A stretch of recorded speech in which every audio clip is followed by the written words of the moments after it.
Hello दोस्तों, जय श्री राम, जय श्री श्याम। सभी को नमस्ते और गाँव वालों को माथा टेकूं। आई होप कि आप सब स्वस्थ होंगे, मस्त होंगे और बहुत ज्यादा व्यस्त भी होंगे क्योंकि चमासे रुकाम आज हो रहा है। हाँ गए रही थी गाय में, गाय जागने आ रही, गाय जागने देखो तो सही, गाय भी आई। अरे वो तुमको थोड़ी सी होती कि चमासे है भगवान पर जद्दू तो कोई भी नहीं को था तो मुझे भगवान तो तुम रहने आए थे दड़ी है मेरे गोर एक जानो तो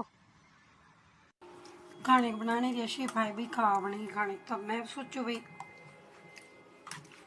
दही में खीरा कद कसूर वगैरह दे पाऊँ रायता दिन थोड़े टमाटर हरी मिर्चों साथी सब्जी भिंडी लो फुल के बनाए चलो भाई। मेरे मोरी रो जाना अरे तिल तो गड़ाई चाहे ना गड़ाई आटा तो ले खाने